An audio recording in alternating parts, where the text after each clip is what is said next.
pengikut Imam Mahdi atau pasukannya Imam Mahdi di dunia ini, zohirnya sudah ada di seluruh dunia ini. Dan insya Allah nih di rekan-rekan saudara-saudara kita di Padepokan Lokaja ini, mungkin ada ya yang sudah terpilih menjadi pasukannya Imam Mahdi. Cuman mungkin belum mendapatkan tawaruh. Nah, itu satu apa ya, buat saya pribadi ya, kalau kita mendapatkan tawaruh itu satu kebahagiaan batin. Tapi kalau kita masih mendominasi ini sehingga mengalahkan ini, maka akan tergelincir. Dan ketika tergelincir itulah ibaratnya gini, kamu udah ditolongin kok malah begini, akhirnya apa, ya udah biarkan tergelincir. Itu maknanya kan. Monggo Kang Surya. Ini putri kembar Kang Jo, saya calon istrinya Kang Surya. Wah, mantap nih. Mantap. Siapa itu? Gak tahu. Ngeri. Aja ya. Nanti call me. Oke. Untuk ST putri itu kembar Surya ya. Pratama kali ya, ST ya. Jangan ya. Suryanto. Oh, Suryanto. Oke. Ya. Berarti kita perlu mengetahui nama ruh kita supaya dalam kita mendoakan diri kita itu lebih sempurna ya, seperti itu. Oke ya, oke. Nah, Kang saya itu, Kakang Prabu, kalau ila sukma khususon fi jasadi waru misalkan. Ini Kang, mohon maaf nih, bukan menggurui ya Pak D. Baginda Nabi sendiri tidak mensyariatkan seperti itu. Mensyariatkannya ya mungkin ya, kalau kita mau mengirimkan itu ya, itu kan kalau kita jasa ila ruhi, itu kan bagi orang-orang yang sudah meninggal ya. Ya tahlilan gitulah. Ila arwahi kan gitu ya kan. Hanya bagi orang-orang yang sudah meninggal. Padahal yang masih hidup, kita ini masih hidup. Memang yang menggerakkan raga kita ini siapa? Ruh kan. Ruh ada 3, tapi saya tidak boleh menjelaskan di sini. Nggak boleh, karena ini sangat rahasia. Nggak boleh. Ini yang saya dapatkan dari beliau. Dari pada saat komunikasi secara ruh. Sebenarnya jujur Kang, banyak banget yang saya dapatkan dari beliau pada saat komunikasi dengan ruh. Tapi beliau ada kode-kode, yang ini boleh disampaikan, yang ini nggak boleh, yang ini boleh disampaikan, yang ini nggak boleh. Jadi seperti itu. Jadi roh itu ada 3 sebetulnya. Jadi ini kronologi, ininya saya cerita kronologinya aja yang boleh cerita, yang boleh diceritakan. Kalau SP tenang aja kan, pasti akan muncul. Kita ngomongin Mahdi aja dulu ya, nanti baru kalau nanya SP lagi gitu. Yang jelas sih SP itu udah pasti akan muncul. Imam Mahdi pun sama.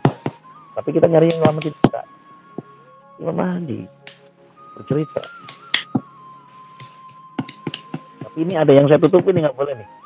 Yang mau saya cerita nggak boleh. Jadi bab kematian itu, pada saat orang mati, dia mati kan, ruh kan kembali ke atas ya, hadiratnya kan.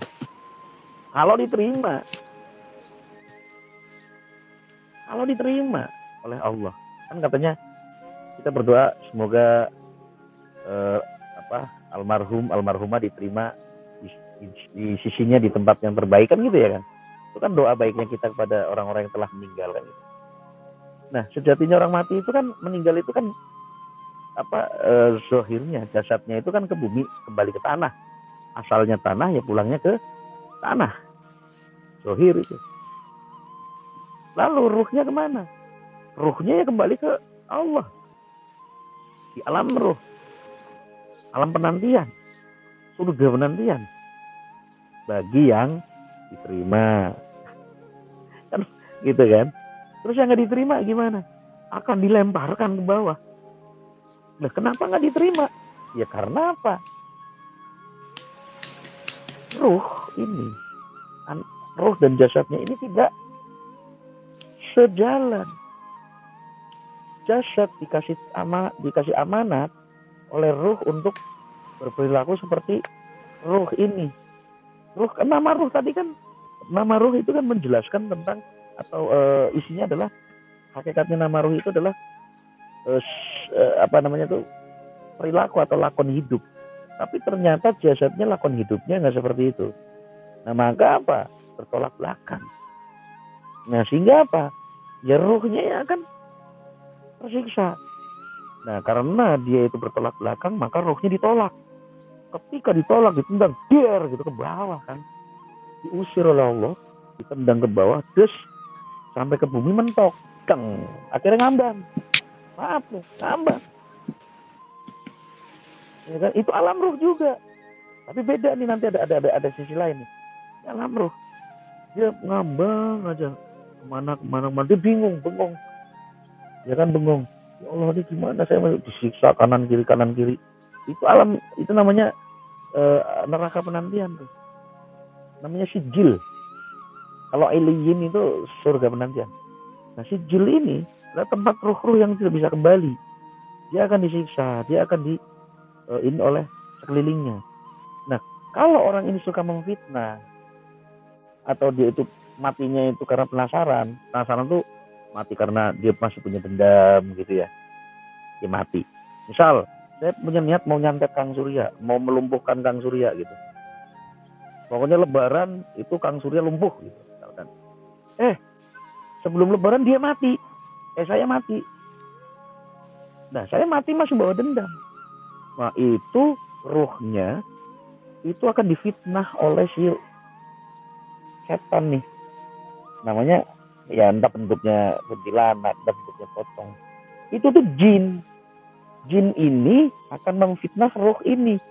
Dulu saya waktu hidup punya dendam sama Kang Surya, ya kan, mau bunuh Kang Surya. Nah si ininya nih, jinnya ini akhirnya yang mencelakakan Kang Surya, gitu kan. Jadi ini terfitnah nih akhirnya. Tuh. Itu bahayanya kalau kita mati masih membawa dendam. Itu dasarnya ilmu ruh itu sebetulnya yaitu manfaatnya itu sangat ini banget untuk kita ya. Tapi apa? Kalau kita sudah betul-betul siap, saya juga kemarin saya sampaikan kan, jujur untuk mendapatkan ilmu ruh itu nggak mudah. Alhamdulillah, saya bersyukur banget. Alhamdulillah, saya udah mendapatkan nama ruh itu. Itu loh Kang. Nah makanya kalau ada rekan-rekan yang misalkan saya pengen mendapatkan nama ruh gini-gini, ya jujur kita memang harus berusaha. Ya saya nggak mengatakan saya udah jadi orang baik ya, enggak. Saya udah menjadi orang suci, enggak. Tapi saya mengikuti jalan hidup saya, ya, yang artinya itu tidak merugikan orang lain. Ini gitu deh, jangan merugikan orang lain atau mengajak-ngajak orang lain untuk sama-sama tersesat. Misal, saya udah tahu yang namanya dukun itu menyesatkan, tapi saya ngajak Kang Surya untuk percaya sama saya dan jadi dukun. Itu kira-kira sesat nggak? Kan gitu. Nah, kalau kita udah benar-benar karena Allah, lillah ya, insya Allah saya bisa memintakan nama ruh, karena tanggung jawabnya berat juga kan. Sulit saya ceritanya di sini. Saya bisa memintakan, insya Allah saya bisa memintakan. Tapi nggak mudah. Ada yang mungkin nanti dapat, ada yang mungkin enggak. Gitu. Jujur kan Kang Surya udah dapat nama ruh. Saya mintakan, alhamdulillah. Bersyukur. Dan sebagian dari orang-orang di Padepokan Lokajaya, alhamdulillah ada yang udah mendapatkan nama ruh. Meskipun ada yang mengingkari, ya bodoh amat. Gimana sih orang saya nyelamatin, lu lagi tersesat, ya kan, di jalan. Lu gak kenal sama gue tadinya, gue kasih tahu, lu gue kasih makanan, gue ini, lu jalan di sini bukan di situ.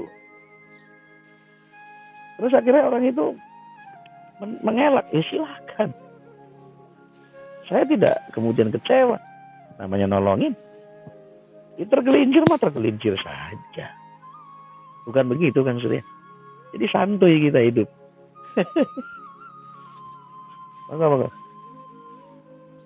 Baik. Siap. Nah, itu ya tadi pentingnya nama ruh kita. Tentunya apa namanya, ya kita semakin berpengalaman lah. Kita jangan menolak sesuatu yang baru, maksudnya ilmu-ilmu yang baru yang bisa menjadi wawasan kita. Dan salah satu kalau kajian dari Buya Arasyid itu juga bisa ya, mengasih nama atau nama ruh Arasyid. Buya Arazi, ya itu juga sama. Nanti ya beliau punya mursyid sendiri. Adalah. Ya, Tapi yang jelas ini orang yang kita berbeda. kalau Orang yang berbeda. Kalau Arazi itu beda. Tapi intinya sama nanti. Iya, betul. Ya maksudnya intinya yang tahu tentang nama ruh itu ya orang-orang yang bertorikot ya. Torikoh bahasanya itu. Yang kajian-kajiannya itu tentang ilmu ruh, ilmu al-ghaib ya. Tuhan mendekatkan diri dengan cara ini, dengan cara itu, apa namanya? Berdekatan dengan intinya ilmu apa namanya kayak intinya ilmu mengenal Allah deh. Kalau ilmu iyalah ruh bahasanya itu aja, tapi ilmu mengenal Allah. Ya. Mengenal Ya. bukan mengenal zahir fisiknya, bukan begitu.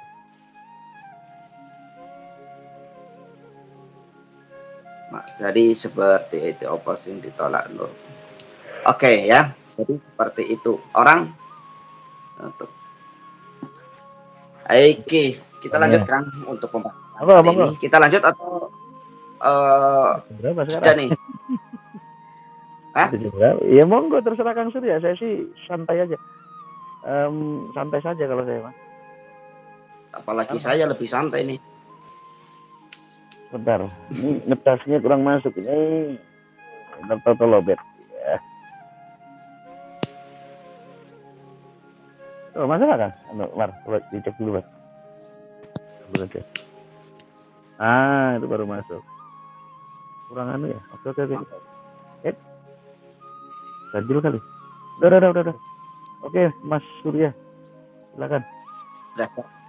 Saya mau bertanya nih Kang, tentang yang belum pernah sedikit pun orang yang narasumber yang pernah saya temui itu belum menjawab secara di hati itu puas lah.